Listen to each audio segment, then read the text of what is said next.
Nalaman nila na ang ilalim pala ng dagat ay puno ng mga bangin o trenches at mga bulubundukin o ridges. Ngayon mga ka-LE, ano bang mga ito?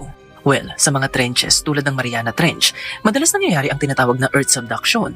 Ito ay ang proseso kung saan ang mga tectonic plates ay lumulubog pabalik sa mantle ng earth. Habang sa mga seafloor ridges naman o yung mga bulubundukin sa ilalim ng dagat, nangyayari ang tinatawag na seafloor spreading. Ito naman ang proseso kung saan umuusbong ang mga panibagong tectonic plates. Ngayon mga ka-LE, ang mga proseso ng seafloor spreading at earth subduction ang dahilan kung bakit gumagalaw at nagbabago ng posisyon ang mga kontinente. Yan ang kaso sa paghihiwalay ng South American continent at African continent.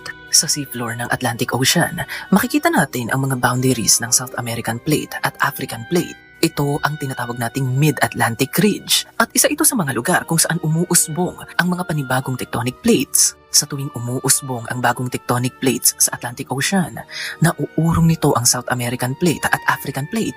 Dahilan upang lumayo ang South American continent sa kontinente ng Africa. Ngayon mga ka-LE, ang proseso ng paghihiwalay na ito ay nagsimula noong pang 140 million years ago, sa panahon kung kailan binubuo pa ng Africa at South America ang supercontinent na kung tawagin ay Gondwana. At mga ka-LE, kung babalik tayo sa panahong nagsisimula pa lang ang paghihiwalay ng dalawang kontinenteng ito, makikita natin ang isang malawak na ilog sa pagitan ng South America at Africa. At kapag pinatakbo natin ang oras, makikita natin na ang ilog na ito ay unti-unting lumalaki habang lumilipas ang panahon. At kapag nag-fast forward tayo sa panahon natin ngayon, makikita natin na ito nga ay isa ng malawak na karagatan. Ngayon mga ka-LE, paano ba tayo nakakasiguro na tama ang idea nating ito? Mayroon pa ba tayong ibang ebidensya bukod sa seafloor spreading? Well, nakatulong ang mga fossils na nadiskubre natin sa mga kontinenteng ito upang masagot ang tanong na yan. Ang mga fossils ng mga hayop at halaman na nahukay ng mga archaeologist sa Brazil at sa western side ng Africa ay parehong-pareho. Indikasyon na konektado sa isa't isa ang dalawang landmass na ito noon.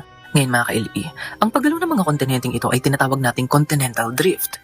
Mahalagang malaman na sa proseso ng continental drift, hindi ang mga kontinente ang gumagalaw dahil nakasakay lamang sila sa ibabaw ng mga tectonic plates.